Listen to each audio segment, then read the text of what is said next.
Good evening. My name is Peter Miller, and on behalf of the director, Susan Weber, I would like to welcome all of you, those here on West 86th Street, and those watching the live stream all around the world. Tonight is the second of this year's series of conservation conversations.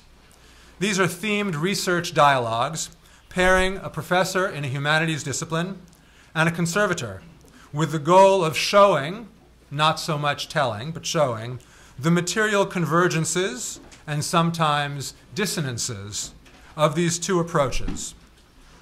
This is the public side of a curricular initiative, Cultures of Conservation, generously supported by a grant from the Andrew W. Mellon Foundation.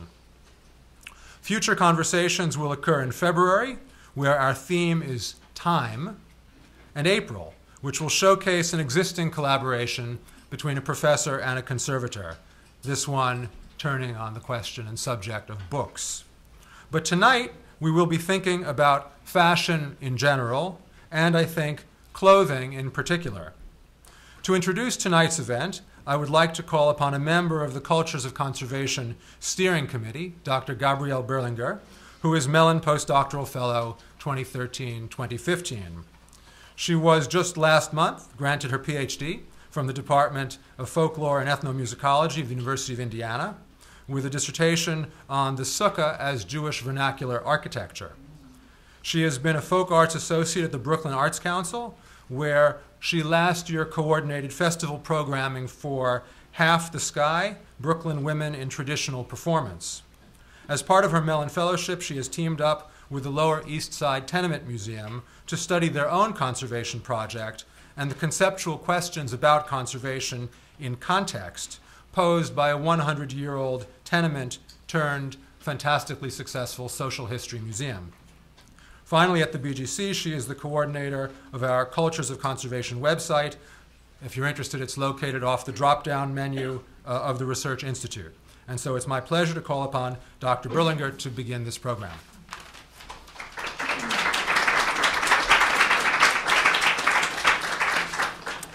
Thank you so much, Dean Miller, and welcome everyone to this second dialogue in the Conservation Conversation series. It was a wonderful start a few weeks ago. It's wonderful to have you all here tonight, and before I introduce our presenters, our guest speakers, I recently came across a short poem that I thought was fitting for tonight's theme of fashion and clothes, and so I thought I'd share it with you. It's an early English ballad, and it's anonymous, and it is entitled, My Love in Her Attire. My love in her attire doth show her wit, it doth so well become her. For every season she hath dressings fit, for winter, spring, and summer. No beauty she doth miss when all her robes are on, but beauty's self she is when all her robes are gone. And although I think the author had a different intention and meaning with the use of the word gone, it does suggest the loss or deterioration of material and fabric, which is the theme of tonight's seminar. So with that, I'd like to introduce our first speaker. Giorgio Riello is a professor of global history and culture at the University of Warwick. He received his laurea in Economia Aziendale from Università Ca' Foscari in Venice, and his PhD in history from the University College London. Prior to his current position, Riello was research officer in global history at the London School of Economics and lecturer in the research department of the Victoria and Albert Museum at the Royal College of Art. His research interests, which are located within the long chronologies and geographical spaces covered by global history, are directed towards issues of material life and economic development, and the relationship between consumption and production. Riello's current research focuses on changes in consumer demand and their impact on spheres of production and material culture, with specific reference to textiles and clothing. Among his recent publications, which is a very long list, but Cotton, the Fabric That Made the Modern World in 2013, Global Design History, co-edited with Glenn Adamson and Sarah Teasley, and Shoes, A History from Sandals to Sneakers. The title of his talk tonight is Ghost of Fashion Past, Material Culture and the Debris of History. So please welcome Giorgio Riello.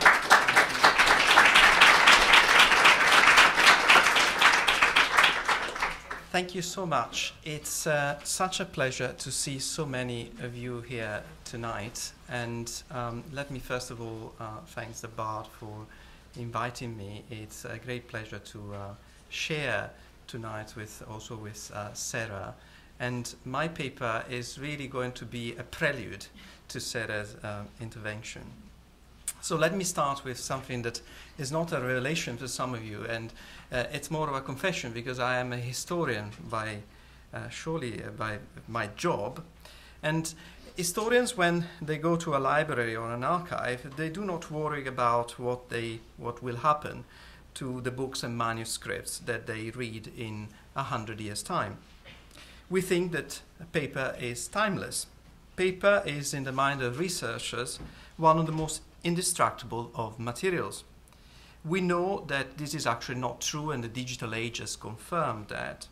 What remains true, however, is the idea that text cannot change. Interpretation does change, but what is written remains the same. The physicality or materiality of text is stable, something that cannot be ascribed to objects, especially when these are objects of fashion. Here, the relationship between the material artifact and its meaning is unstable from the very beginning. In fact, the very nature, I would say, the very raison d'etre of fashion is to play audaciously in daring mutations of meaning. The same thing is sought after today to be forgotten tomorrow. It is glorified on the pages of Vogue this fall to be thrown into the dustbin, metaphorically and literally, in the spring. With fashion and the fashion object, time matters. It matters because the link between the materiality of the object and its cultural, economic, and social attributes change in time. But the story becomes even more complicated when, instead of moving from day to day or season to season, the two times of the fashion press and the fashion industry, we move years, sometimes decades or centuries. And this is the time of generations, the time of memory, and indeed, in my case, loss of memory, and more generally, the time of history.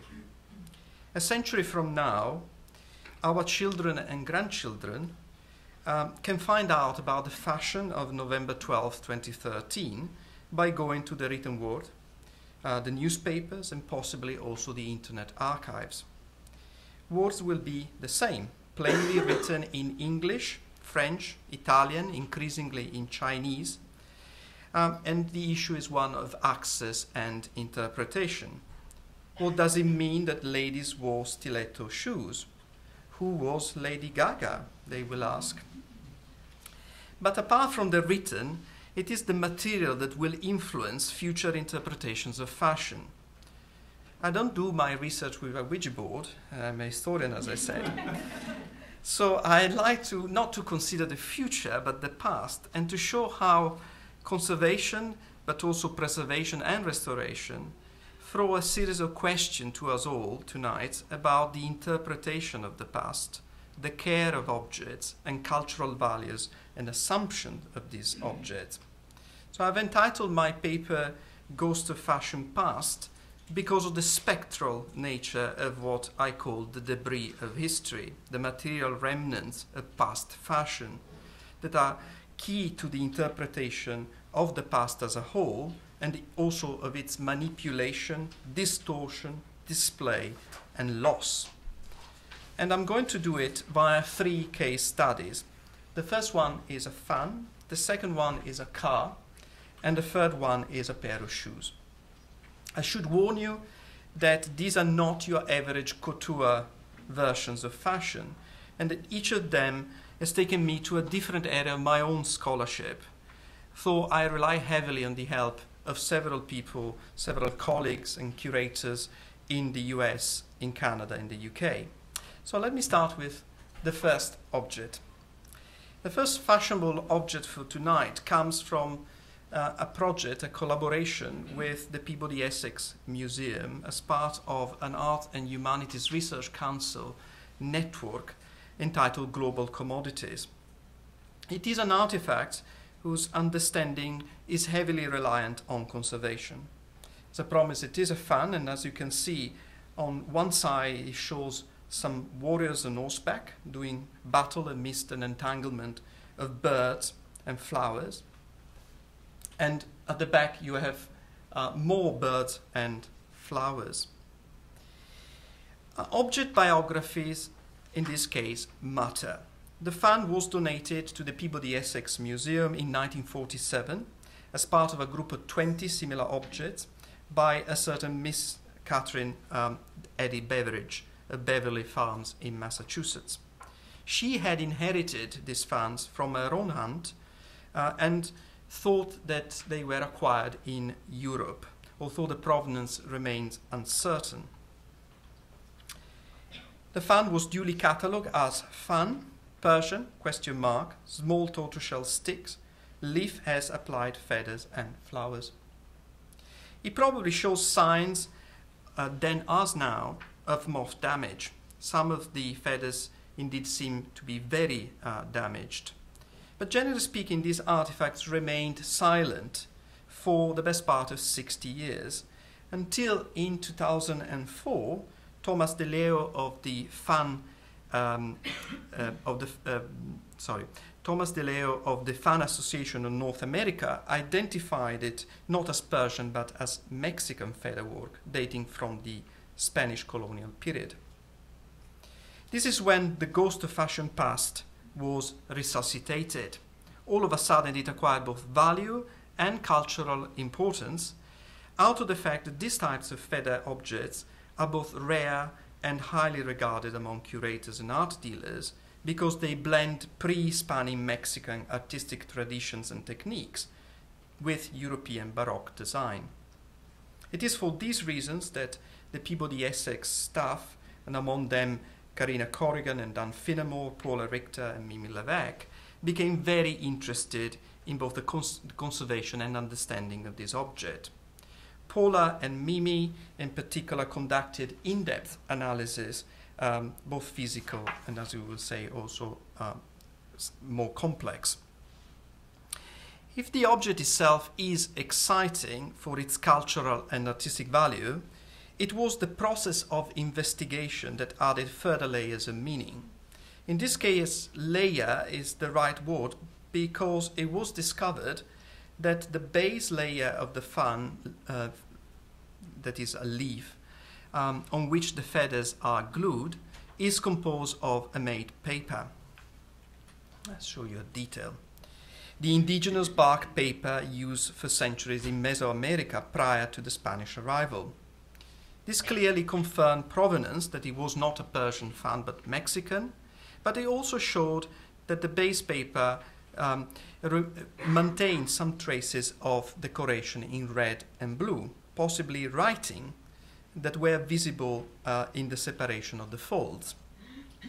I have to make the story short, but the hypothesis that was put forward is that the paper base might be part of a pre-Columbian codex. This is the Dresden Codex, one of only 5 such objects remaining today. Now, you might say that finding an object like this is like finding a Dior frock that use a draft of the Declaration of Independence as internal lining. And in fact, it is very rare and very puzzling. And I think that however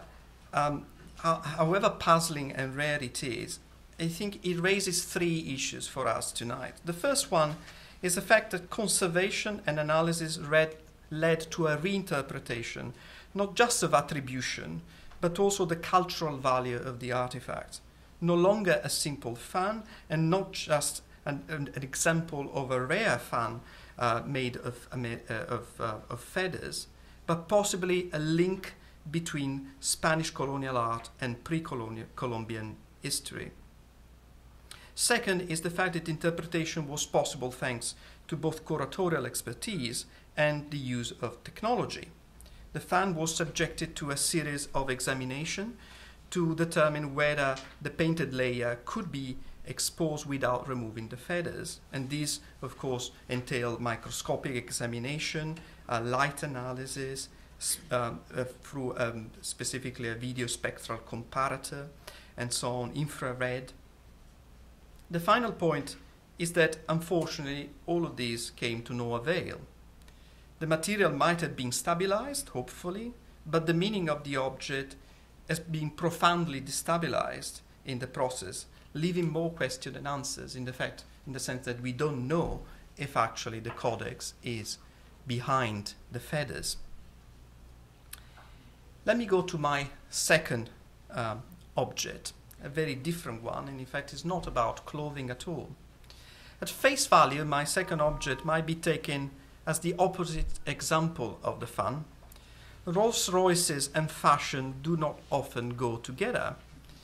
But it turns out that for half a century, they were not just the best cars in the world, kind of British modesty apart, but also the most fashionable cars and the most sought-after toys in colonial India by the so-called Maharajas, who value them also for their sports. And this is why I've chosen a 1927 Phantom 1 Rolls that was the center stage of the 2009-10 exhibition on the Maharajas at the Victoria and Albert Museum. 4,000 such cars were sold in India between the coronation in 1911 and independence in 1947. And they became not just fashionable items, but also signs of wealth and taste. The Phantom was one of 7 owned by the Mewar royal family, whose capital is Udaipur in present-day Rajasthan. The car was commissioned in 1927, I'm sorry about the quality of the images, and was built with an extremely comprehensive set of specification. Anna Jackson, the V&A exhibition curator, told me that, and here I quote her, "We really wanted to include a Rolls in the Maharaja exhibition." This was the last object in the exhibition, and as I said, it was a rather ponderous way to make a statement. The car is a summary of the exhibition as a whole, the wealth and splendor of India's princely rulers.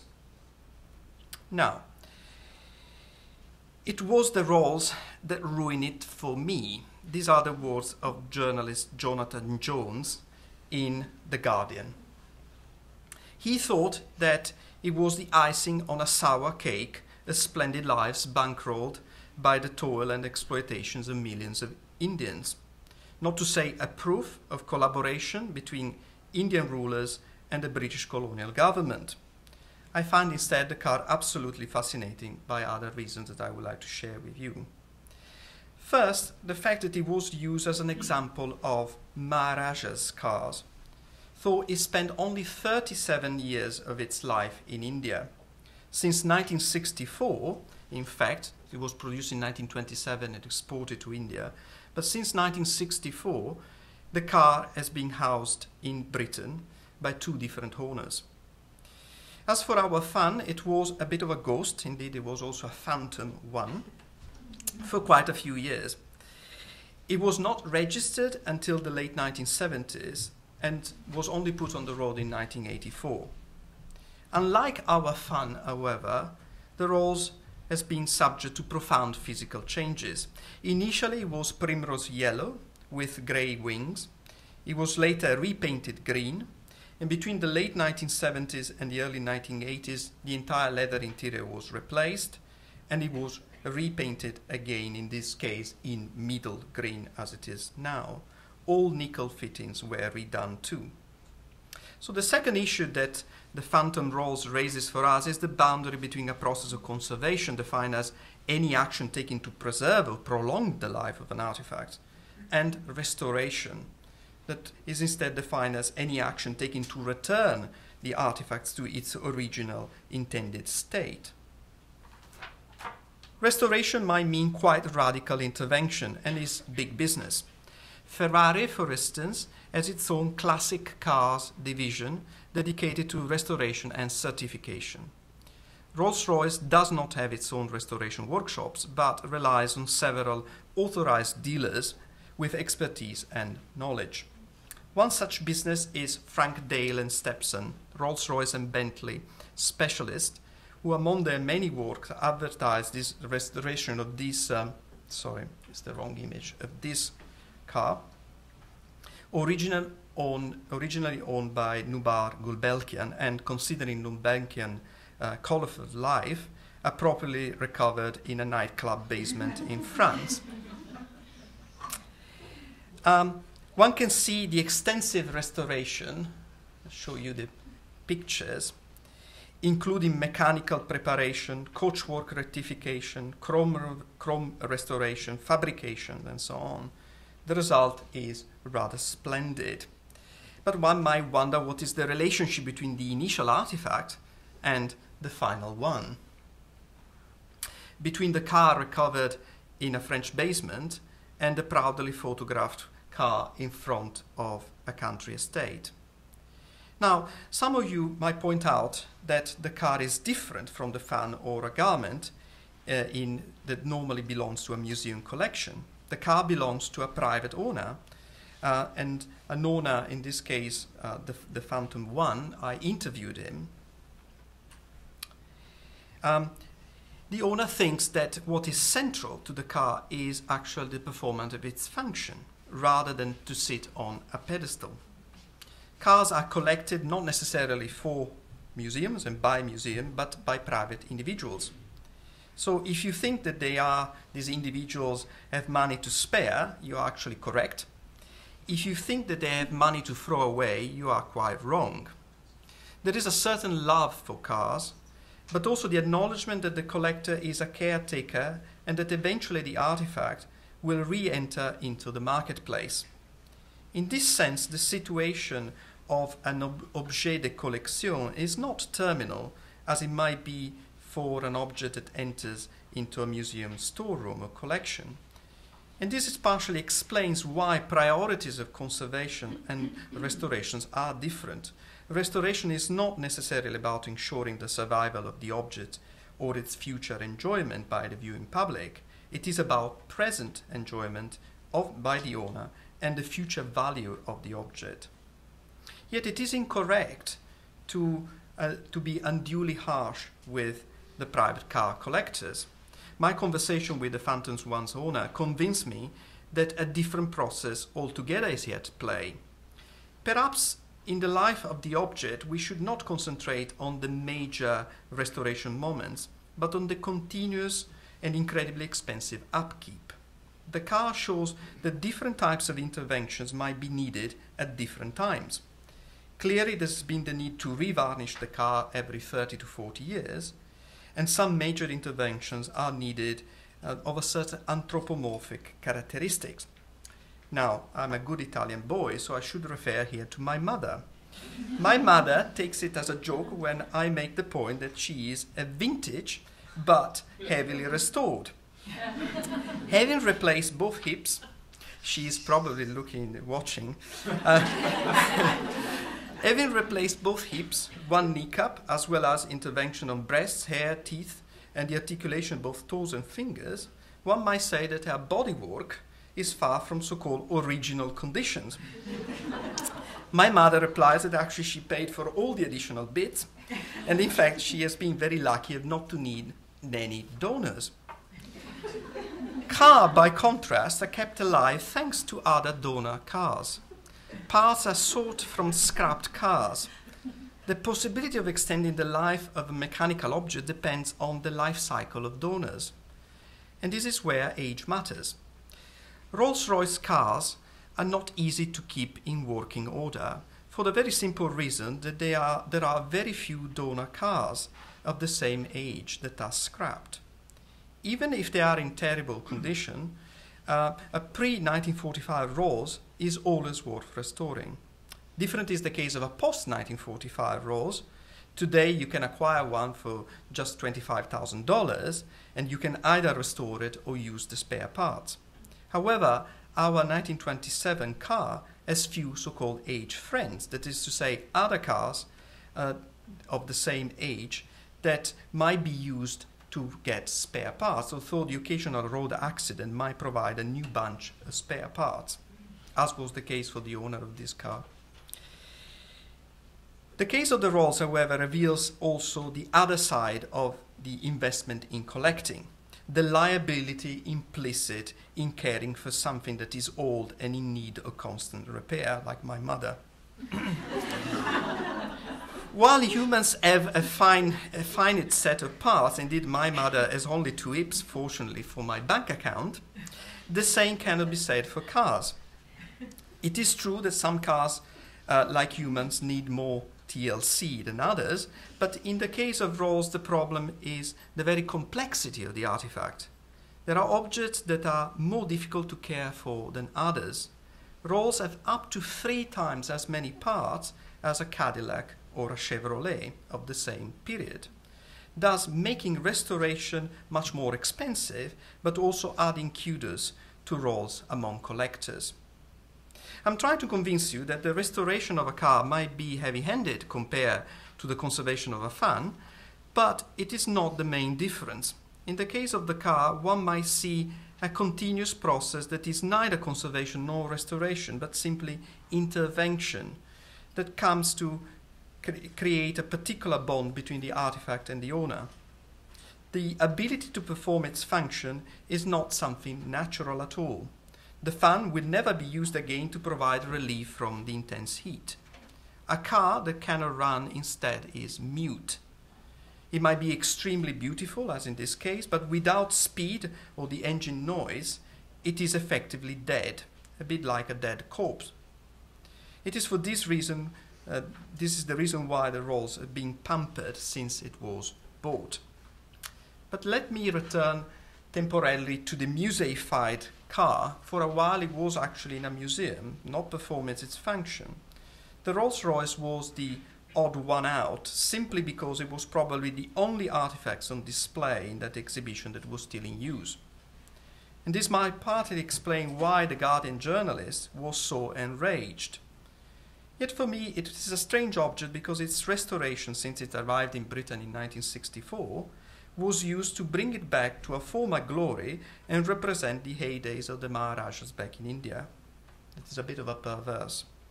A choice was made not to use this car instead. A 1921 Rolls bought by the Maharaja of Wankania in Gujarat for the visit of the Prince of Wales. This is 1921, and I actually met the man. This is the state it was in 2004 in the garage in the palace ruins, as you can see there. Essentially, restored car was used to give a certain picture of Maharaja's life, fossilized in the 1930s, and surely before 1969 when they lost all their privileges. So a choice was made in the exhibition to show the palace in perfect conditions and the car in perfect conditions, rather than as they are actually in India in a state of decrepitude. So my second case study underlines a few points. The first is one of narrative, the story that we want to tell, and whether we should have a car in pieces or a car splendidly restored to tell this story.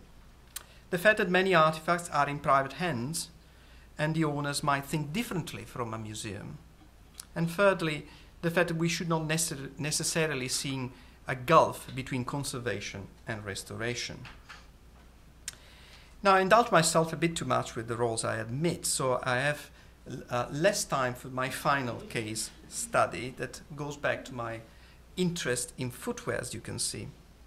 So far, I've talked about individual objects, in fact, rather unique objects. But what about if conservation is a mass problem, touching on, for instance, an entire typology of objects? 5 years ago, the museum in Northampton, England, famous for its collection of footwear, decided to purchase a new collection of sports shoes, sneakers, what in England are called trainers. Thanks to a £130,000 lottery grant, the museum acquired 660 pairs of shoes. Let me say that Rebecca Shawcross, the curator, was delighted by the fact that it entirely changed her museum public. Instead of ladies in their 60s, the museum started being frequented by men in their 20s and 30s. Sneakers seem to be an obsession for men, and they are absolutely detested by women. The Northampton collection was actually created through the help of a private collector, male, of course, collector, whose knowledge cannot be matched by any curatorial expertise. So that's a kind of interesting phenomenon. They were purchased online from dealers and other collectors, and they were catalogued, starting a revolution also in the museum, because the new collection was catalogued by brand, for instance, rather than by date. And it includes a series also of famous shoes. I could have put the Beckham shoes. Some collectors are also passionate about the fact that pristine conditions are essential, and therefore the unworked, the object that had never had a function, is preferred to the used one. So the majority of the shoes come with no biography, no social history, no past. In some cases, they come in the original box that adds value, and whenever possible, suitable laces are sourced to match the shoe, even if they are shoes with no function, had no function in the past, and they will never be worn, and therefore don't need the laces. But most of other museums have been very cautious about these. Let me go. This is a beautiful image about one of the exhibitions. It is a new venture in the sense that it has remained a rather unique venture. I had a chat also with the Bata Shoe Museum, that is perhaps better known internationally. It's based in Toronto, who only recently they acquired some sneakers, mostly in response to requests from the viewing public and the acknowledgement that they cannot talk about footwear in the 20th century without having sports shoes. But as I said, it has been a kind of caution about collecting sports shoes, simply because they are chemical bombs. They are made of polyester that accounts 11% of the entire shoe weight, polyurethane foam that is contained in the upper, and that is part of a process, chemical process that is called blow reaction, and to quote Bata Museum conservator, are notoriously unstable. Today's sneakers are also made of 65 different parts, 360 assembly steps, and they make them as complex as our rolls in many ways. And they're made even more complex by the fact that they have enormous conservation issues, and by the fact also that because they're normally produced in batches, each batch comes with a different chemical composition. So there isn't a kind of standardized product. Unlike the Rolls-Royce, they're not worth enough money to pass through conservation if they're not in a museum collection. Indeed, they might find it difficult to pass through conservation even if they are in a museum collection. My conversation with Elizabeth Semelak and Ada Hopkins at the Bata reveals that there is no ideal option. In terms of display, one possibility would be to showcase in cases that absorb gases, because one of the problems is the emission of gases. This would prevent damage spreading, but it would not save our sneakers for posterity. The other is asphyxiation. It might sound like an episode of some psychotic thriller and a kind of museum rampage. You put the sneakers in plastic bags, you take away all the air, and then you throw them into the freezer. Now I couldn't get, don't worry, there is no sandwiches there. So the museum curates sandwiches together with their collection. It's what is normally called the dead room.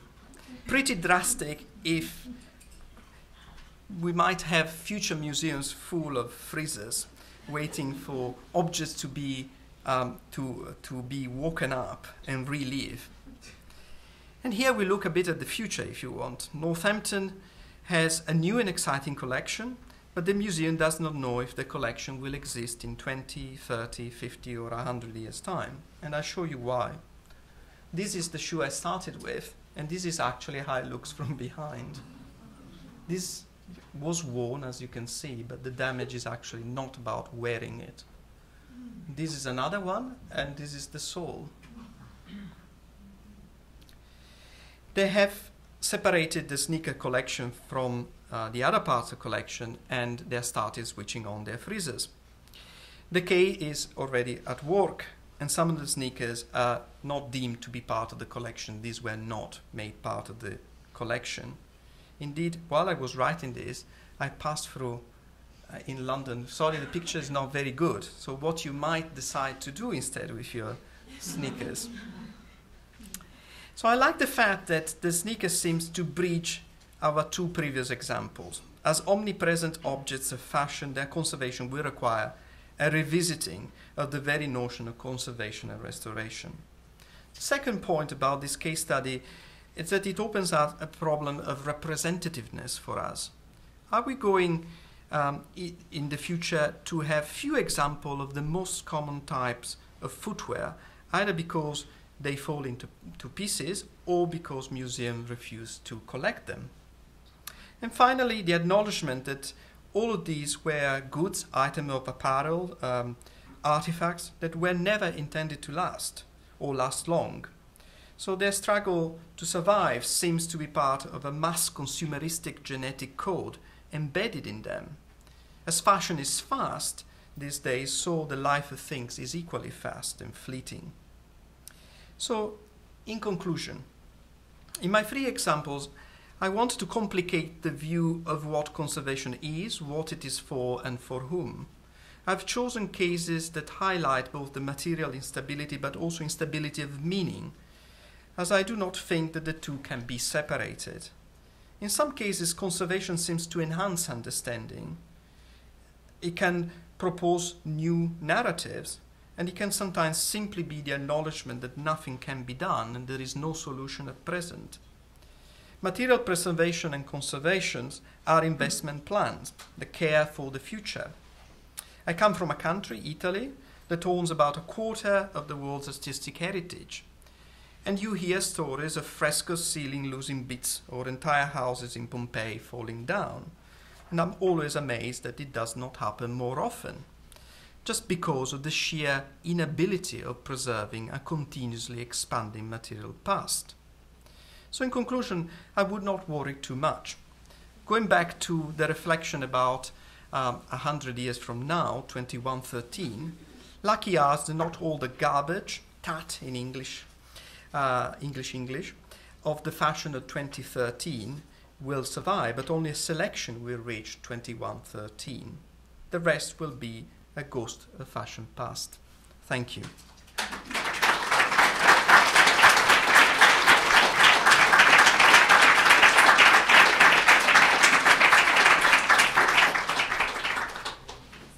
Thank you so much.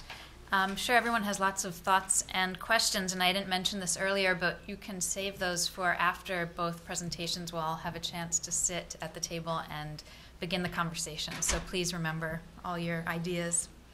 Our second speaker this evening is Sarah Scaturro, head conservator at the Costume Institute of the Metropolitan Museum of Art. She received her BA in history with a minor in Italian from the University of Colorado at Boulder, and her MA in Fashion and Textile Studies, History, Theory, and Museum Practice from the Fashion Institute of Technology. Prior to her current position, she was textile conservator and assistant curator of fashion at the Cooper Hewitt National Design Museum of the Smithsonian Institution. Additionally, as an independent textile conservator, she has worked on projects at the Bard Graduate Center here, the Guggenheim Museum, the Haiti Cultural Recovery Project, the Mellon Foundation, and the National Museum of African American History and Culture. Her curatorial projects include Principles of Design, Pratt Fashion Alumni, and Ethics and Aesthetics equals Sustainable Fashion. And her recent publications include Fashion Criticism as Political Critique, an interview with Lynn Yeager, Rodarte Outsiders Inside the Runway, and Black and Blue, Hmong Textiles, Textile Traditions in Transition, among many others. So please join me in welcoming Sarah Scaturro.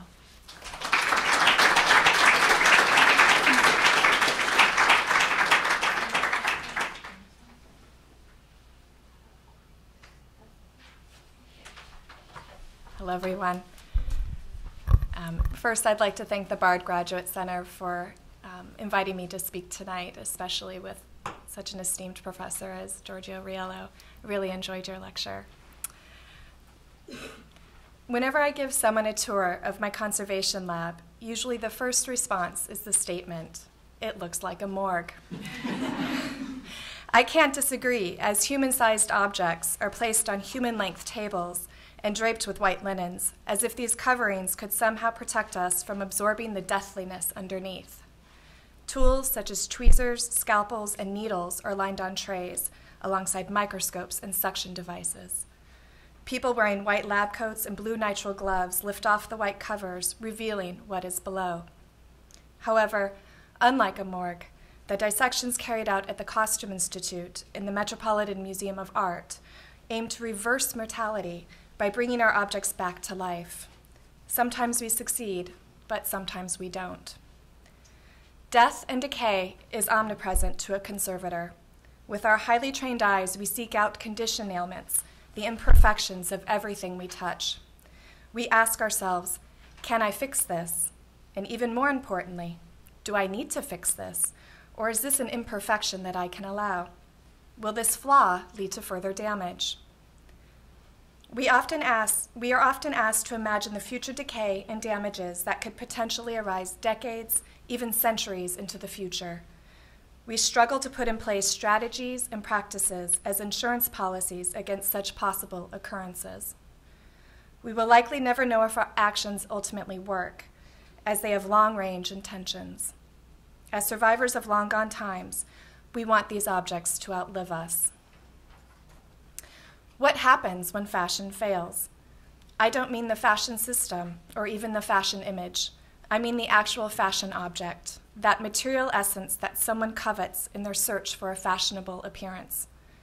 When faced with a broken, decaying, and damaged garment, how and why do conservators attempt to bring it back to life?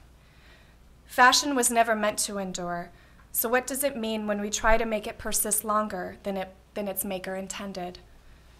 For costume conservators, these questions are paramount when faced with the impending dematerialization of the fashion object they are charged with protecting. For those of you who don't know exactly what a conservator does, the simple answer is that we preserve the physical evidence of cultural heritage. The more complex answer is that we work within an ethical code designed to enable the preservation of cultural heritage, and that the nature of our work is subjective, open to interpretation, and requires explication as to why we choose a specific course of action. Our chosen plan depends on any number of factors that can require us to make a decision between a bad option and a worse option. The ethical code that conservators in North America ascribe to was formulated by the American Institute for the Conservation of Historic and Artistic Works. This code provides guiding philosophies centered around the premise that our actions should do no harm and should reinforce the respect we must have towards not only the artifact, but also to its maker and its culture in which it was created. The subjectivity inherent to these guidelines allows conservators a great deal of flexibility, even if our reputations, especially amongst our colleagues in the museum world, are for being inflexible. To us, the life of the object is paramount, but our desire to allow this object to reach as many people as it can is often as equally important. Within the last few decades, the conservation field has rapidly professionalized, with the typical apprenticeship route into the field now trumped by the need to have a master's degree at minimum. Long gone are the repair shops and craftspeople who worked in them. As the Mellon-funded Cultures of Conservation initiative here at the Bard Graduate Center reinforces, there is now recognition that conservators have their own culture of knowledge, perspectives, and intentions that shapes the way both scholars and the public view cultural artifacts. I come to you as a very particular type of conservator working within the confines of a specific institution. First, I work within a museum, which means that the artifacts I preserve are not privately held, but rather are in public trust. This is an important distinction, as it automatically disqualifies certain actions which could potentially be permissible were I working on an object that belonged to a private individual. The actions I speak of are related to the pulls between conservation and restoration. Conservators instinctually cringe when called restorers, as the concept of restoration implies that original material is removed and replaced so that the object looks closer to how it appeared when it was created. In contrast, conservation is the field of preserving cultural heritage just as it is at this moment, not how it was. The idea of permanently removing original material is anathema to our guiding ethical principle of do no harm. However, there are times when restorative acts might just be the best option, especially if we are aiming to bring the object back to life and allow the museum's public to experience it. The scale of grayness is where the true nature of conservation resides, with every situation demanding its own specific solution. My colleagues and I joke that the only true answer a conservator can give is the response, "It depends." Our actions always take into account the aim of the treatment, the resources at hand, the level of knowledge and skill we have, and of course, the amount of allotted time. The cleavage between public and private ownership and the resulting conservation approach points to an integral question. How far do we go with an object? This penultimate question can only really be answered by another one. What is the goal? The Met Museum is not a history museum. It's not a science museum. It is an art museum celebrating the creative prowess of all humankind. Issues such as aesthetic value and artistic intention are paramount. Condition problems such as tears, losses, and stains that fundamentally detract from a visitor's experience with the object have no place on view. While my physical closeness with an object makes me appreciate the signs of life that the object experienced, this life history is not necessarily desired when an object is put on display to tell a specific story. Thus, conservators in art museums are faced with the question, how do we maintain this history, the aura of this object, while still allowing this object to function as the epitome of its kind? This means a fundamental tension arises in how I must do my job. First, within the confines of a museum, I must be ethically conservative in order to ensure preservation of publicly held objects of cultural heritage.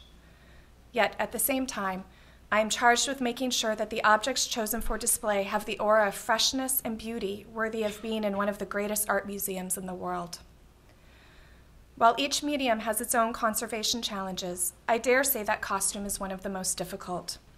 Fashion requires the human body. And since humans move, this means that the fashion garment must also move with it.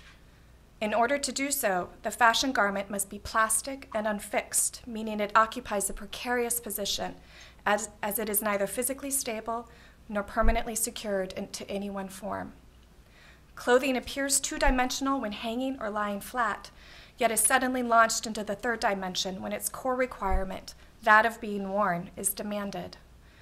From the perspective of the conservator, this innate plasticity introduces a myriad of potential disruptions to the safety of the fashion object.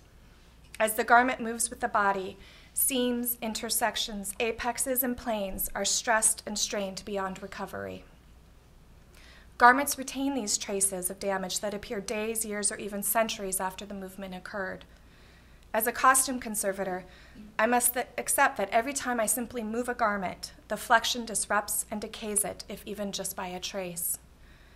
I must also accept that I am causing damage when I place the garment on a mannequin, an act that is required in order to fully understand the object's materiality. This means that costume conservation is inherently less pure than flat textile conservation, with the guideline of the ethical creed of do no harm. Textiles can passively lay flat, whereas costumes should not if they are to be completely understood.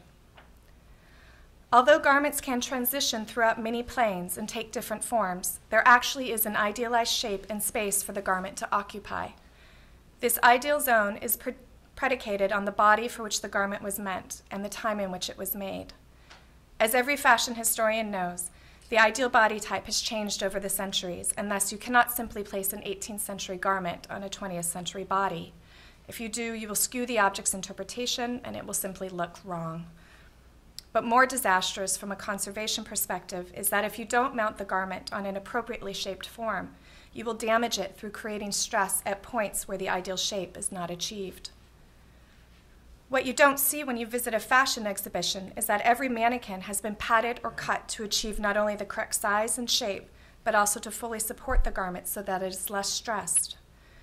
It is typically easier to mount 20th and 21st century garments due to the emergence of standardized sizing and mass production. However, as our recent exhibition, Punk, Chaos du Couture, proved, even mannequins that are technically sample-sized can still not meet the ideal shape.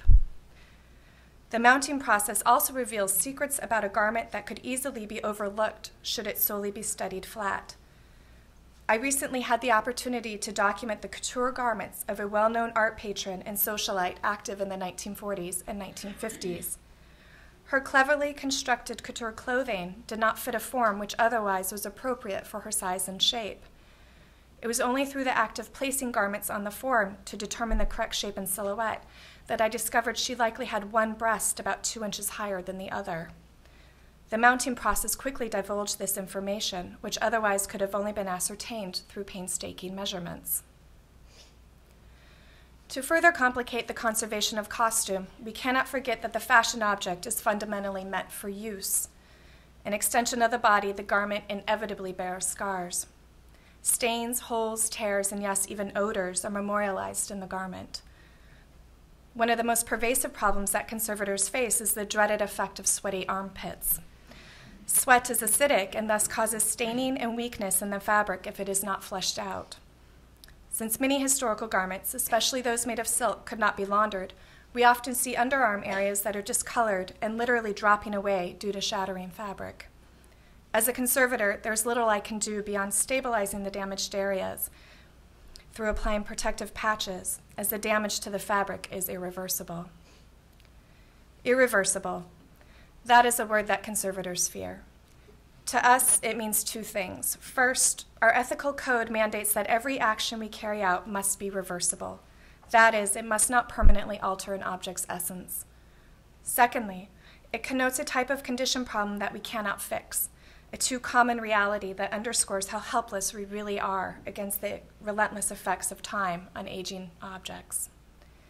Perhaps the most depressing, irreversible issue a conservator can come across is that of inherent vice. Art conservators use the term inherent vice when referring to an intrinsic quality in an artifact that is the very cause of that artifact's ruin.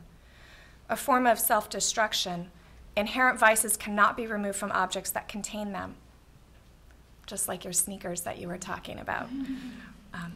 There are many types of inherent vice that can be found in clothing, the most typical occurring within the fundamental material that comprises the garment.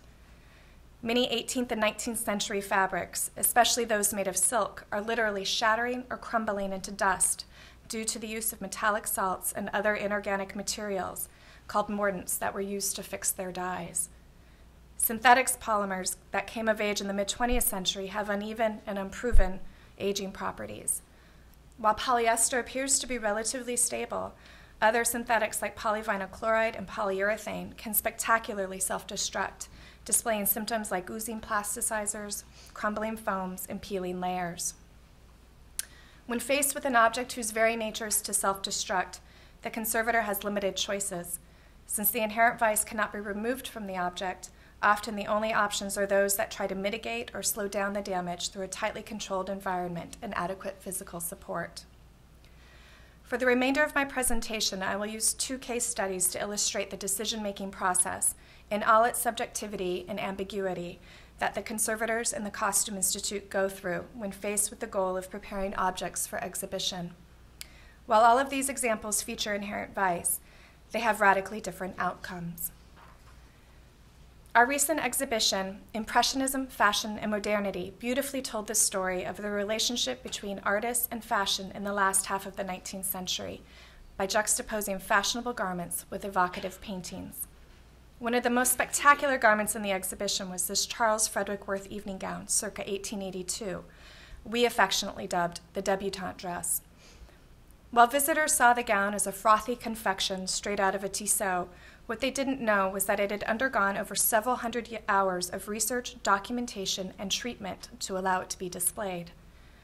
This gown had been selected by the curators for the exhibition because it not only was an haute couture masterpiece by Charles Frederick Worth, but it also had an impressive provenance, It was donated by Princess Viggo of Denmark, who had inherited it from her aunts, the Hewitt sisters, who were responsible for, among other things, creating the Cooper Hewitt Museum in 1896. While otherwise in good condition, unfortunately, the gown had an all too common inherent vice of disintegrating tulle trim on the bodice and skirt. This meant that the gown could not be moved without the tulle powdering off. Although it was selected for the exhibition due to its importance and exemplary artistic design, our conservation team could not ethically allow the garment to go on display unless the disintegrating tulle problem was ameliorated. There were three main options available to us. Our first option was that we could do nothing and effectively let the dress die a slow, controlled death in our storage area since it could not be exhibited. The decision to do nothing is sometimes the most difficult decision a conservator can make. It combines helplessness and hope as we recognize that perhaps somehow, at some point in the future, there will be a solution, but we just don't have it now. Our second option was to attempt to mask the distracting damage by applying similar netting over the disintegrating areas. This was an approach that was initially favored by myself and the other conservators on the team, since it could aesthetically allow a garment to go on display while still conservatively retaining the original material in situ. However, as this option did not address the issue of how to stabilize the powdering tulle, as any vibration or flexing caused the tulle to break apart and fall off. Also, the act of applying a masking overlay would almost certainly decimate a large portion of the tulle that remained. Essentially, the second approach didn't really fix the problem. The third approach was far less conservative, although it potentially allowed us to show our public a dress that was as close as possible to the designer's original vision, while safely preserving the tulle in storage. However, in order to do this, it meant we would need to remove the tulle by opening up seams, find a suitable replacement fabric, and then reapply the replacement tulle using a method as close to authentic as we could achieve. We conducted intensive technical research, compared the gown to other extant examples by worth, and had deeply ethical conversations with our colleagues in the Costume Institute and in other departments and institutions. These consultations clarified our goals and outlined potential successes and failures. We also examined the gown's socio-historic context in our search for the best course of action. Thus, we were encouraged when we found a quote in a 1931 issue of Vogue magazine which displayed our very same gown. It stated, "Such a dress as that which Princess Viggo of Denmark is wearing would have had its tulle tail renewed after every ball and might very well have grown a series of fresh artificial roses during the course of the season. It couldn't have been bundled into a box and sent to the cleaners. It would have been reconstructed, re-embellished until its dancing days were over." Ultimately, our team decided to go ahead with the third option, since it addressed the issue of inherent vice found in the gown in a way that allowed us to safely display it now and again in the future. Our decision demanded conservators with exceptional skill, knowledge, and artistic sensitivity. Fortunately, the Costume Institute has two such conservators, Glenn Peterson, who worked on replacing the tulle, and Wan Ing, who conserved the floral trim. Our choice also stipulated that we document the dress to our best ability before the treatment, and then retain all original material after the treatment. Documentation is one of the most important duties a conservator has. Documentation establishes the state of an object at a specific moment in time, thus creating a benchmark and reference point for future scholars, curators, and conservators. Typically, documentation takes the form of written description and photography, and is often supplemented by material analyses. Since our team knew we were proposing an interventive approach that would result in the removal of original material, we looked to supplement our usual written and photographic documentation. Inspired by methods used to document other three-dimensional artifacts, we chose to investigate three additional documentation methods: 3D scanning, reflected transformation imaging, and 360-degree photography. Our exploration into 3D scanning proved to be unsuccessful. Due to its expense, we created a sample to first determine whether 3D scanning was even a viable option. This mock-up, which you see here, is replicating a portion of the bodice and has areas of satin, tulle, muslin, and velvet to determine how lasers react with different textures and weave structures. What we found is that the scanning laser cannot accurately read diaphanous and near-transparent types of fabric.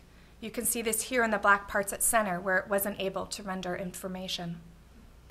However, what we did discover is that 3D scanning would work perfectly in capturing the accurate measurements and shape of a static resin-based garment like this recently acquired 3D printed skeleton dress by Iris van Herpen. We had more success with RTI, which is a computed image that displays a single viewpoint as in a regular photograph, but with differing directional light. Using a cheap and relatively easy setup, the camera is positioned over the object, and dozens of photographs are taken using a flash that is moved around the object at different sides and angles. Within the camera's field is a black sphere which reflects the angle of the light as it flashes. This sphere is the known coordinate that is used by a free software program to stitch the images together. The final image allows one to manipulate the direction of light on an object. Although typically you will be manipulating this by hand on your computer, this is a screenshot you manipulated in this area here. Is it not going? Here we go.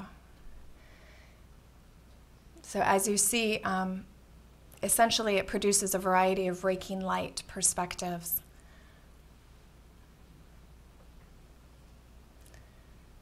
And right now I'm increasing it to about 75%, right? And so you can see you get incredibly high-res, beautifully detailed images. And by manipulating the light source, you can gather different types of information. And as far as I know, this is the first time it's ever been done on a costume object.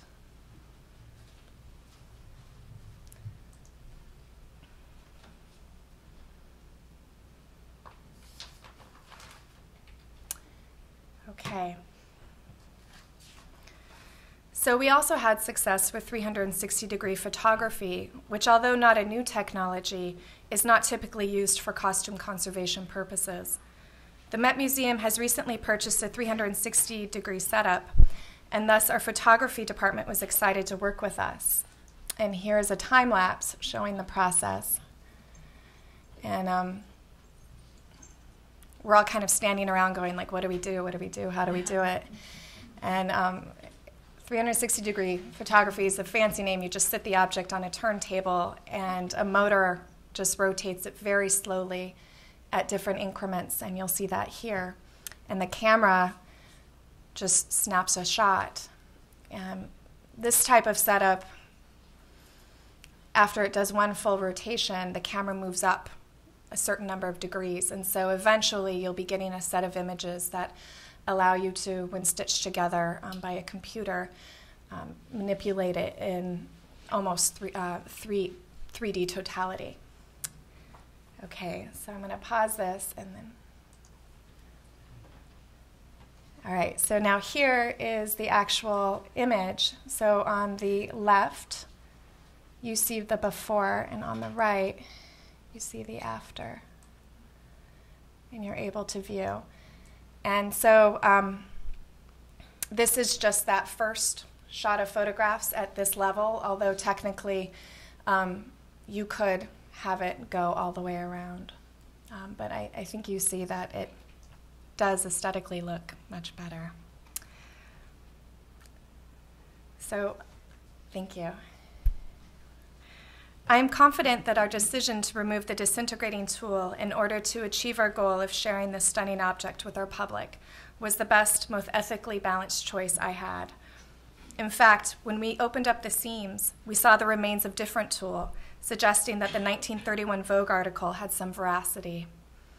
However, as the next examples show, each object has its own set of challenges that our team can meet with varying degrees of success.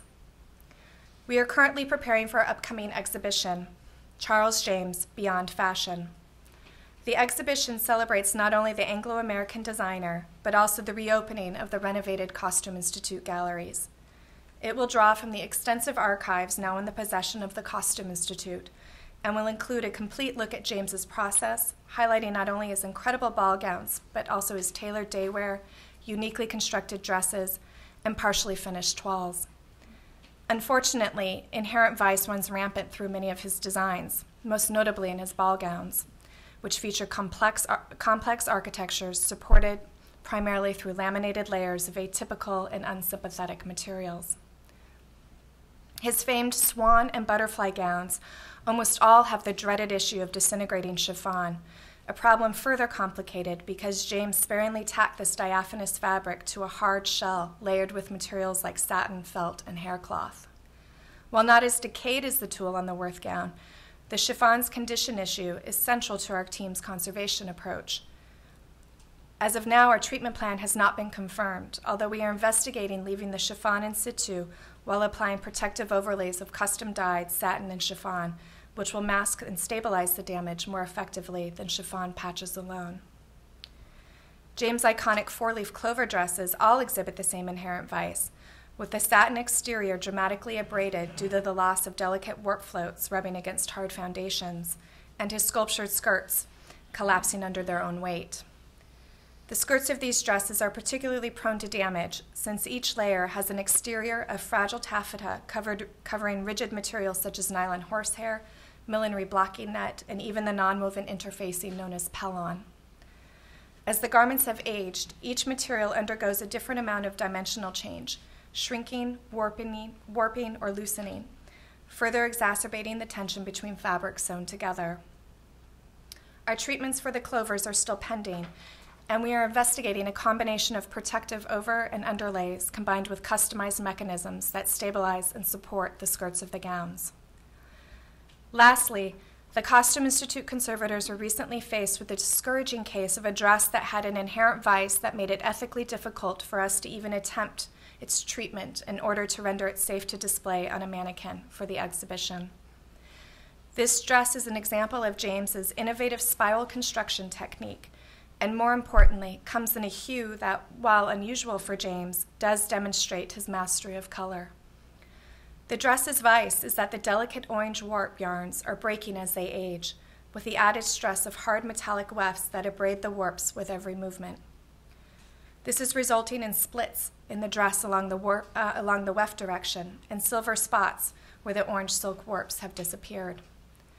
Typical conservation treatment for splits and abraded areas usually demands stitch stabilization using a secondary support material. However, in this case, the fabric is so delicate that a needle cannot even go through it without doing further damage, and so the only other support option would be an adhesive treatment.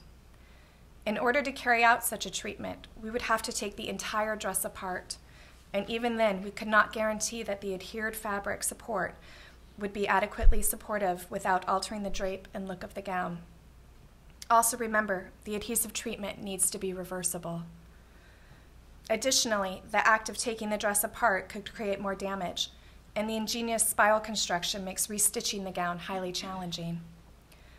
In consultation with our curators, our team decided that the most ethical option in this case was to not let the garment be placed on a mannequin. Although it could potentially lie flat, this installation approach is not appropriate in relation to the story the curators are trying to tell and the accompanying exhibition design concept. Our decision to not actively treat this object was made not only due to the challenges of conservation, but also because we already have several other garments which demonstrate James's spiral construction. As a result, our decision to not pursue further treatment has rendered this dress unexhibitable. Miriam Murphy, the conservator originally assigned to explore treatment of this dress, explains that even though it is, quote, certainly less harmful to the dress to not mount it, the venue, theme, and scope of this exhibition mean that it may be the best opportunity this dress will ever have to be seen and studied by the greatest number of people. Is the value of this exposure and knowledge greater than the anticipated degree of damage the dress might sustain? And therein lies much of the conflict that conservators face, a battle between our responsibility to preserve an object and our simultaneous desire to share it. When we decide to bury an object back into our archive, it is with the sincere hope that future conservators will have access to knowledge and technologies that can revive the object in a way that we could not. While I don't dare suggest that conservators are the only actors who can determine the life or death of an object, I hope that I've shown today that we are charged with a set of powerful ethical mandates that allow us to make that very decision. Judith Clark claimed that there is a double loss of life with old clothing, that of the garment without its body and of the garment out of sight, embedded within an archive. The archive is a very important ingredient here, as visitors do not expect garments to have been brought to life, but instead stored, classified, and protected. And it is here that I am free to wonder, what are we storing when we are storing dress? Thank you.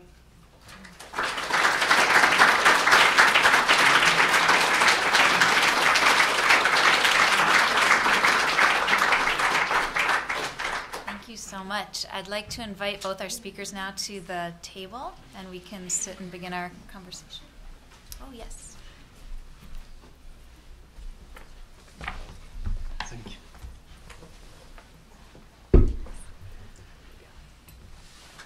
Oh, thank you. Sure. I was like, And I'd like to begin by offering them both, each of you, an opportunity to respond to your fellow guest speaker with any questions, comments. well, hello. Giorgio, I thought you brought up a lot of really wonderful, relevant points regarding the tensions between conservation and restoration and the issue of ownership and, in essence, who gets to decide what happens to the objects. And is there really a right or wrong answer? I think you picked up on all of those points beautifully in your paper. Thank you. Peter wants to see us fight, by the way. Yes. Instead, we very much agree. I think so. Sorry, Peter. Giorgio, Yeah. Well, I have so many things. I have, I think, at least 8 points. Oh, wow. But I didn't have a pen. I'll try to limit myself. One question that you raise for all of us is the boundaries between the stabilizing of the object, its material stabilization, and, if you want, the achievement of a certain aesthetic pleasure. Right. And I would like you to say a bit more about that, because I understand that a lot of the examples that you showed us were related to things that you possibly thought about displaying. So the public was the final, if you want, the people who are going to enjoy the object. But I really wonder, what are the boundaries? If what you do is about ensuring that there is going to be an integrity in the future, or if you're trying, as the example that you show from Worf, of re-achieving the sense of the original object in that case. Yeah. So I thought that was a very interesting example, because you were trying actually to go back to the original. I mean, I brought up that example because it actually stretched the boundaries of what was my comfort level. I was trained under a conservator who is very conservative. She's on the very conservative end of the spectrum. And when being faced with the possibility or the suggestion that, well, you could replace the tool, my first gut instinct is to say, oh, hell no, I'm not going to touch it. But it really was through all the dialogue that I had with my colleagues and, kind of trying to go back and forth and doing all this research and realizing that, if we didn't do anything, I wasn't addressing the problem of the tool. I mean, even now the tool is now off, but we've completely documented it thoroughly in so many different ways. And it is now stored completely flat, immobile. It's actually going to last longer now flat than it will in this configuration that it was on the dress. So, I mean, I don't really have a concise answer for you. I think it really depends on what is the goal. When I worked at the Cooper Hewitt, it was okay to show objects that weren't necessarily very pretty, because the intention is about the story of design. And I'm relatively new to the Met. I've been there for about 1.5 years, and I'm still grappling with this issue that everything I put on display really needs to look very, very good, or else it doesn't deserve to go on display, in essence. And I think you see that a lot with fashion. I mean, I think, with like a different medium, pottery, or, some other thing that it maybe is a little more open and flexible. But with fashion, I mean, nobody wants to go to the Met to see a dirty old dress, They don't. Maybe to a history museum, that would be okay, but not the Met. So... That's very interesting. Do you want to continue with your... I have many other questions, but I would prefer to open Sure. to the public, and then I might interject. No problem. I actually, I thought I'd just ask follow-up concerning the conception of the object itself, its relation to time and processes of conservation and preservation. I wondered if, I've read recently about this notion of a thing as a slow event, for example, or a performance, not so much a stable material creation that doesn't change, but something that develops over time continuously. So I wonder how that notion affects both the conservation practice, but also the issues that you raise as well between conservation, both of you, between conservation and restoration, the gulf that might exist, or if it possibly provides solutions in thinking about... I mean, I use documentation as my way to kind of mediate between this idea of a slow event, because by documenting, you're tracing the event, you're marking the object at this state and time, but then you can continually refer back to it and see how it's changed. And also, I don't think that restorative acts should be taken, easily, but that through documentation, you can maybe, at least idealistically, push it a little further, because you hope, the expectation is that this documentation will follow the object throughout its life. Now, of course, it might not always, and then you're back, unfortunately, to ground zero. But do you have any? Your question made me think about interiors, and of course the Met has beautiful, set interiors that in some ways are kind of fossilized. But the reality is that interiors are something quite mobile, and in fact they change over time. And I remember a discussion with a curator of National Trust, in which they redid a set of interiors of the National Trust's property, to then discover, thanks to documentation, that they actually had done quite the wrong thing.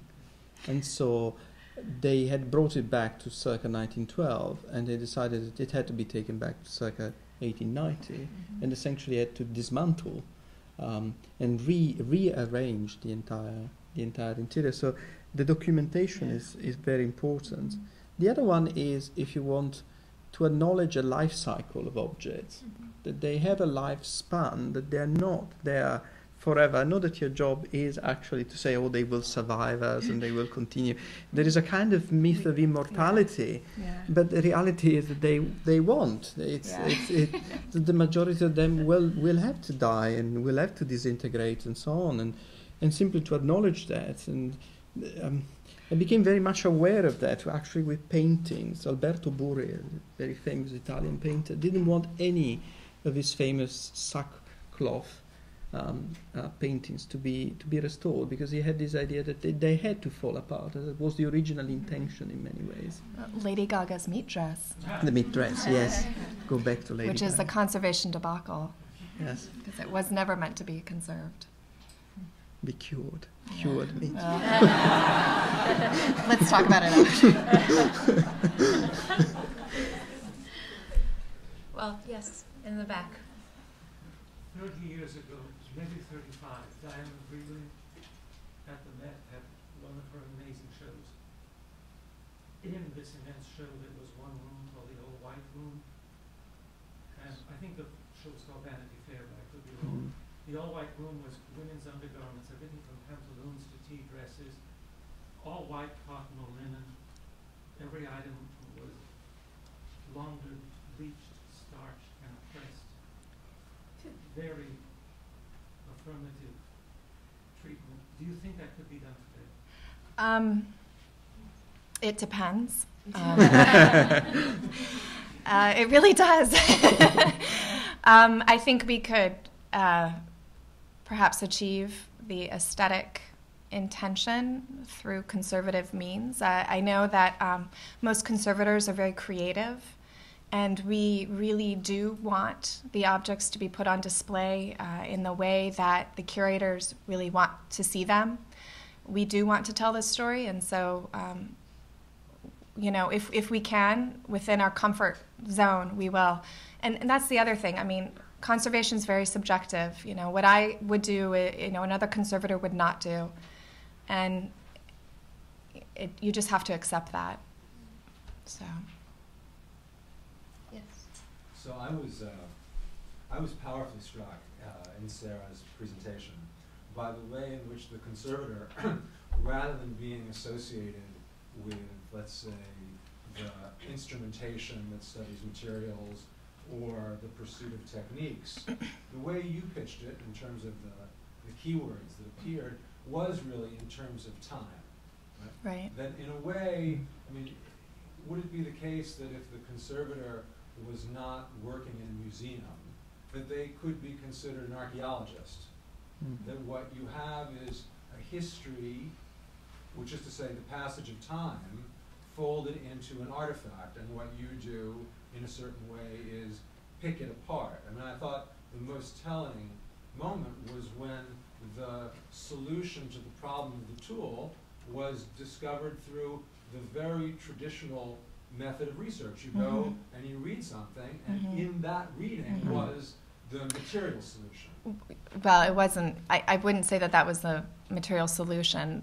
I feel like the solution was actually balancing, again, everyone that had a vested interest in this garment, as well as looking at the kind of resources we had at our disposal. I honestly would not have kind of given my approval to this treatment had we not had on staff two incredibly talented conservators, because, doing the kind of restoration that was done on the Worth gown, not just anybody could do. And so in my mind, the answer, while it was nice to read it in the Vogue article, it kind of, like, oh yeah, I'm making the right decision. I had already made that.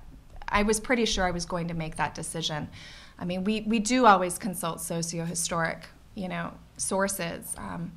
We're not purely science people. I mean, for that, we look to our colleagues in the Department of Scientific Research to do a lot of the material analyses. But we do try to pose the right questions, and then we cast a very wide net, a very interdisciplinary net, to try to seek out and tease out the right answer. Each case is different, so. Yes. Isn't it also, I just knowing from having taken some millinery, that some of the materials that they used to use commonly are simply not made anymore. That's correct. So when you decide to replace that tool, right. That's a so whole second problem. You're right. It was, and in fact, we spent a few months researching and analyzing the tool. Is it hexagonal? Is it octagonal? Is it we really delved into the microscopic, layer of it, and the structural layer, and then we ended up sourcing it from Dukeries, which is a mill in England which uses the original machines to create it.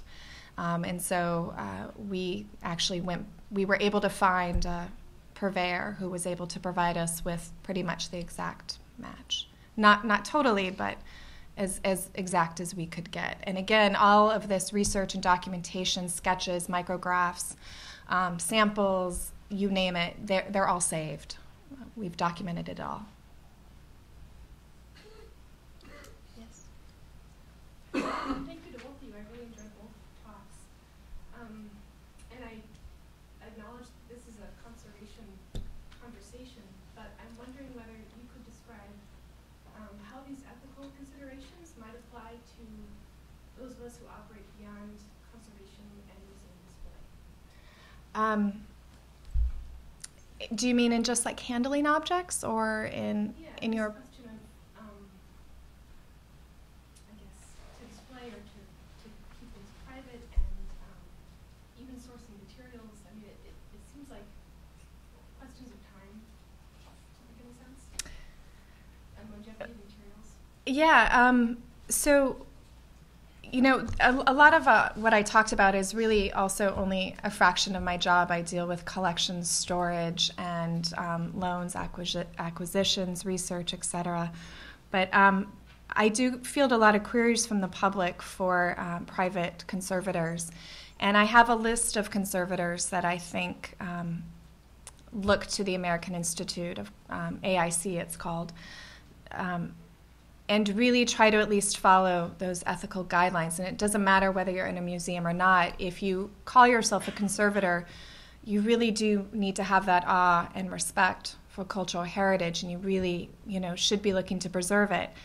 Now, at the same time, I mean, I buy vintage garments and I wear vintage garments all the time. I don't think you should be, you know, precious about everything. And so there does come into that argument, what does the owner want? And when you talk to them and you offer them, say, 3 options, and they want the 4th option, which is something you don't feel comfortable doing, then it is your ethical mandate to say no and maybe refer them to somebody who would say yes. I don't know if I really answered your question, but yeah. Yes, I had in my mind, you know, to those of us who either make clothes or recycle clothes. Uh-huh. Right. So, I mean, I love to see people wearing like beautiful vintage clothing. I mean, there is that museum quality label, like something's museum quality and something's not. And I have, actually having worked at the Costume Institute and listening to Harold Coda and Andrew Bolton, you know, when they talk about objects, I mean, I definitely, my level of museum quality is now like up out of the sky. And so I feel really comfortable with telling people to wear pretty much whatever you want to. You know, if you don't plan on donating it to a museum, why not wear it? I mean, why not let it live? You know, why not kind of rehash it? I think it goes to your point about it's part of the continuum. You know, it's just telling its story in a different way and adding to it in a different way. And I wonder if you could speak also on the issue of ethics, kind of in relation to the narratives that you discover through the history of the life history of the object. How? Well, one issue I think that is implicit in what we are saying is that actually the object that reaches the museum is the exception to the rule. We should remember that, and it's very important. And this is why so much attention is given to it, because it has already been pre-selected.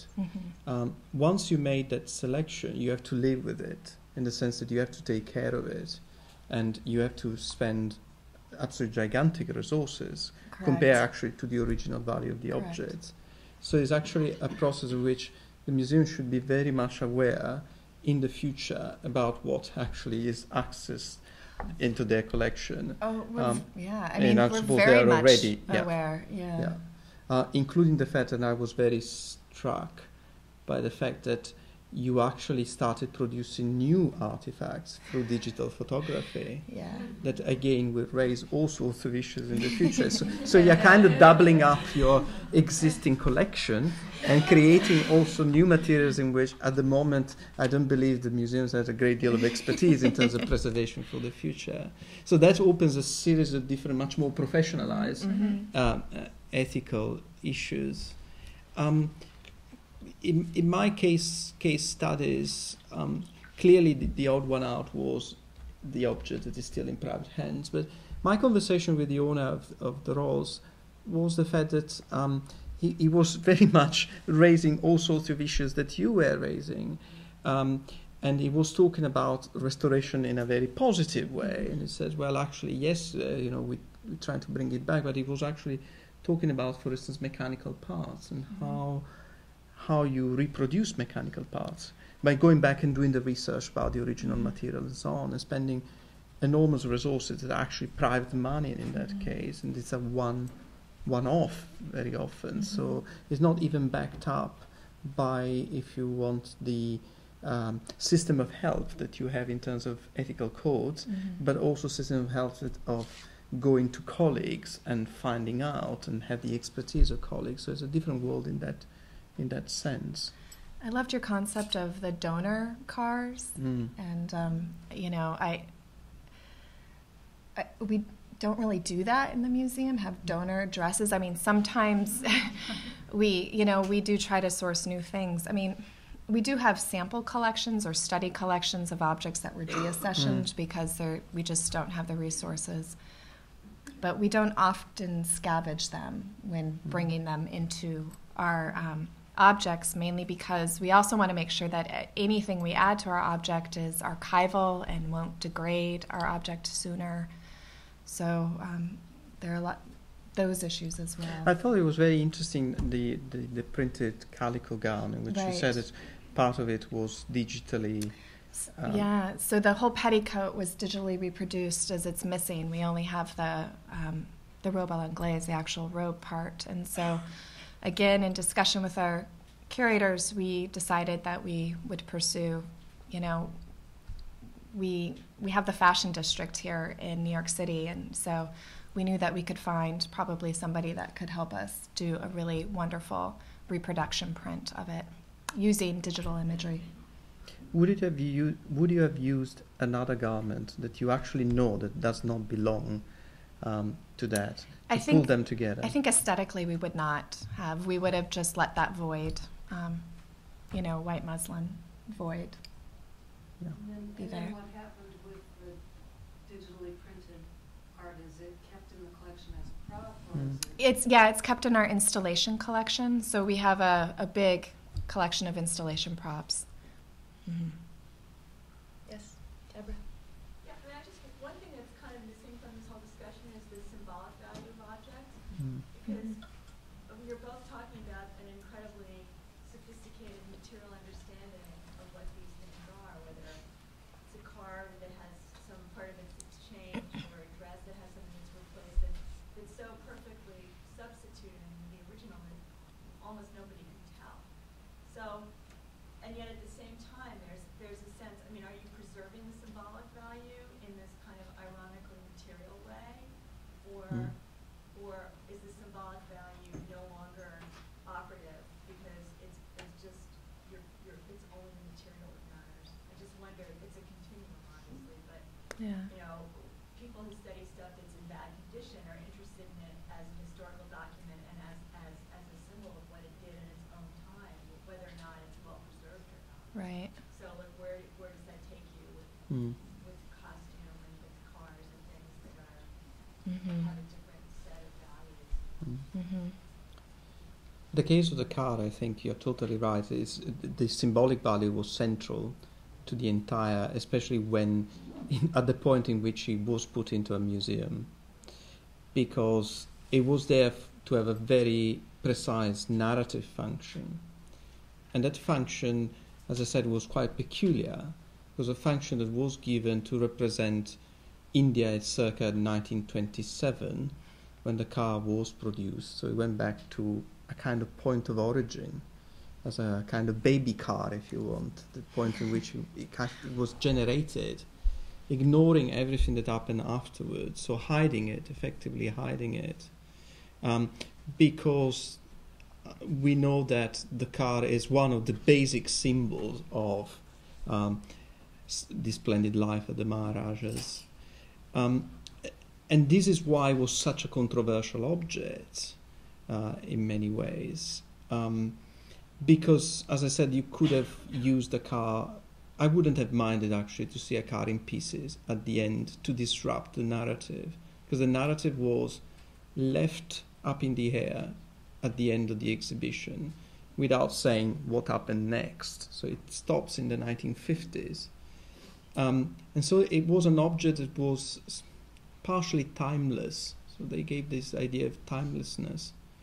And I would have preferred the car in pieces as I had seen it in Gujarat, to show actually what has happened afterwards. But again, I would have imposed a specific narrative. I would have given a political message in that case, very different political message that would have been very odd, I would say, in an exhibition that was visually really totally splendid.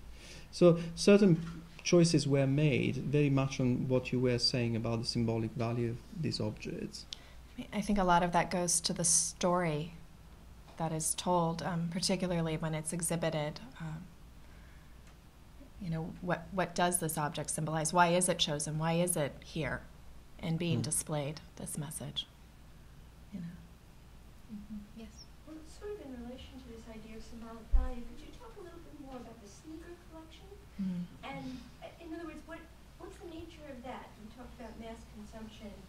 Is it about the style of the sneakers, the time they were made? Is it the person who was wearing the sneaker, the time periods?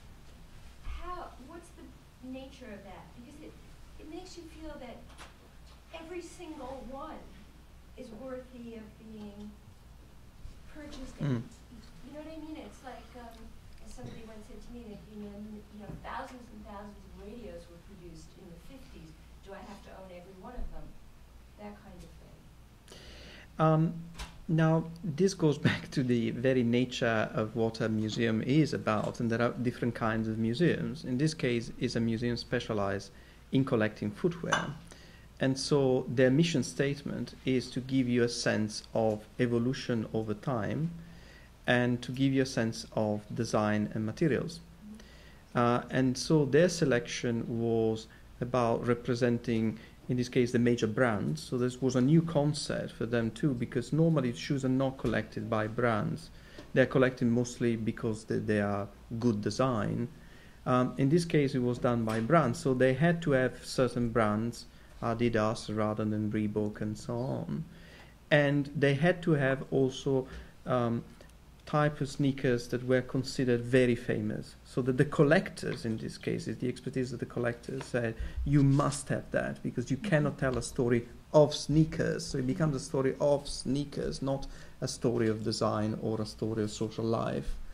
And this is where I think the boundaries are a bit murky and very difficult, because is it really the case that you have to tell a story of sneakers because you have a collection of sneakers, or are you trying to tell a story of masculinity, for instance? All of a sudden the museum acquires an enormous part of the collection about men's shoes, something that in footwear collection is probably 5% of the entire collection is men's shoes. So all of a sudden it rebalances also the rest of the collection. So it comes also to change the rest of the collection. So it opens up essentially what it is for. And that's not terribly clear yet. Yes. I have actually concrete questions about reconstruction. I'm interested, how objects actually maintain their identity through time despite the physical change that they experience. And we talked quite a lot about, the kind of function value or the use value of the object. On the example of the car that you brought, or the example of the costume. And I wonder whether you could comment a bit on the idea of reconstruction, of an object as something perhaps as a possibility of, for experiencing it in a different way. As in, like, replicating certain parts. It definitely helps, especially in terms of understanding technique, how the maker thinks, and also if perhaps these garments that you reproduce can then be maybe experienced or manipulated in a way that the original garment cannot be. You can learn additional information from it. I don't know if you saw the Poiré exhibition at the Met a few years ago.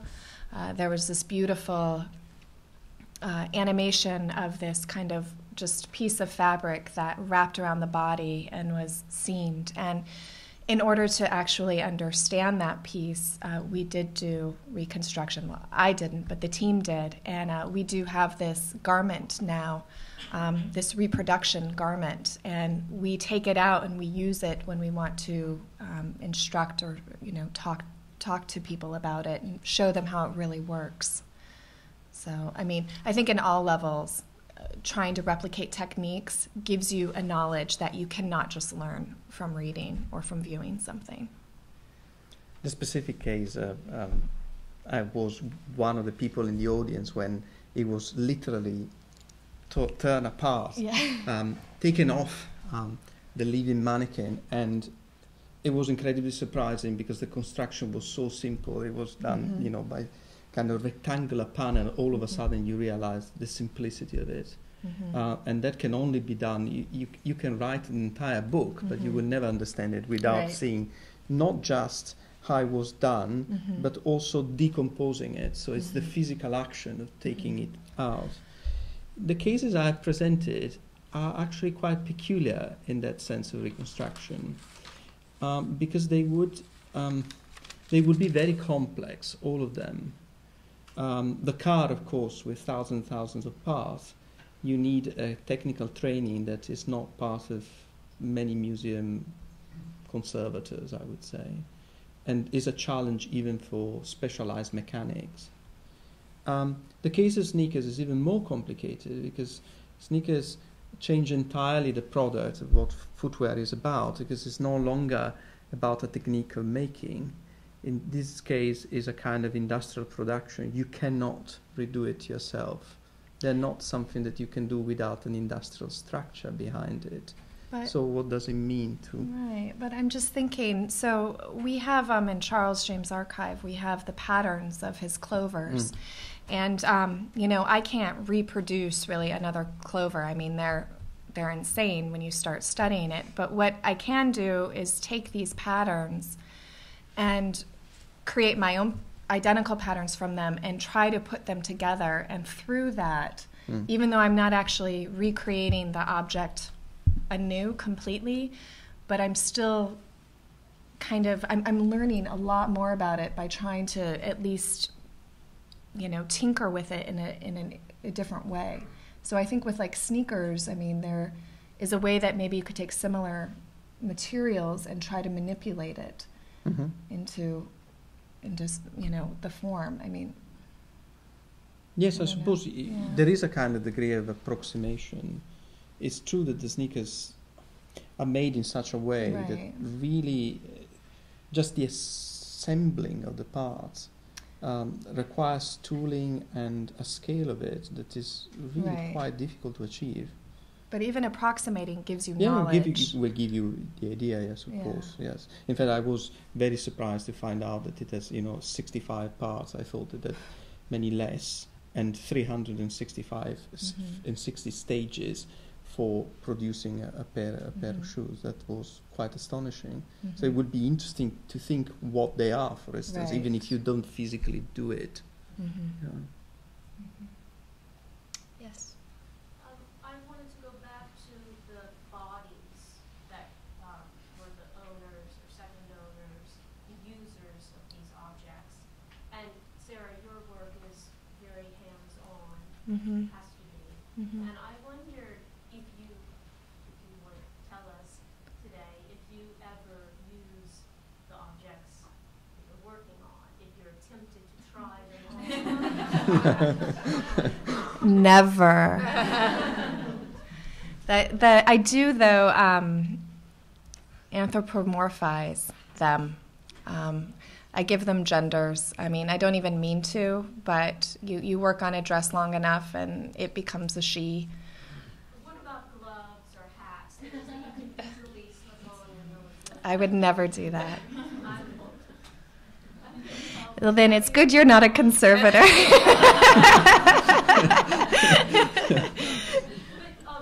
going back to your body, and this word ghost, which I think is so provocative in both of the papers.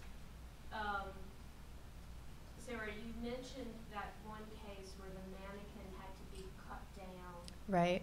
And it looked almost deformed in order support, again, which I thought was very interesting. And I wondered how often you might have to use your body, not just the touching work, but perhaps using your hand to mold something, to support something as you're doing the work, and if that might leave some trace or new shape. I think you raised some interesting points. As much as conservators don't want to inject themselves into the process, I think we do by virtue of caring about the objects and by virtue of wanting them to succeed, wanting them not to fail. In terms of, using my body as a form, I haven't. There are, there are tons of forms out there that I can use. Now that being said, I did for the Wearing Propaganda exhibition when we installed some of the kimonos, we couldn't find the body shape that we wanted, so we did take a buckram of one of my friends who had the ideal body shape, and we used that as the foundation. So I myself haven't, but our goal is to get the correct shape for the garment. It doesn't really matter where we find that. And speaking to the punk mannequins, unfortunately, a lot of the fashion that is brought into the museum or lent to us by designers, they are those sample sizes. Those are the exact pieces that were worn down the runway. So those are the size of the models that are walking down the runway. Can I ask one thing? Yeah. Because you just said the correct shape of the body. But what about, you showed us corsets in which they are essentially garments that shape the body, in which you I guess, I guess I should have said ideal shape, what is the idealized shape? But I also meant correct from a conservator's perspective in that this shape is correct for supporting the object fully while it's on display. So while those corset forms were custom made, that's not the correct shape of a woman necessarily, but it is the correct shape. Those mounts were the correct shape for those corsets to fully support them for the course of an exhibition. Yeah. I know there are many more questions, but unfortunately our time is running out, so I have to call it to a close now. But please, this conversation should continue on our website. If possible, we have a blog page where we would like to continue the dialogue. So if you have questions, you can come and share them with us after, and we can hopefully continue the conversation there. So please thank again our guest speakers tonight.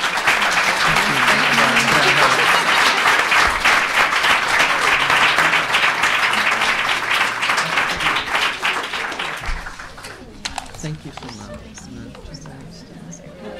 Thank you so much for sharing. Lovely experience.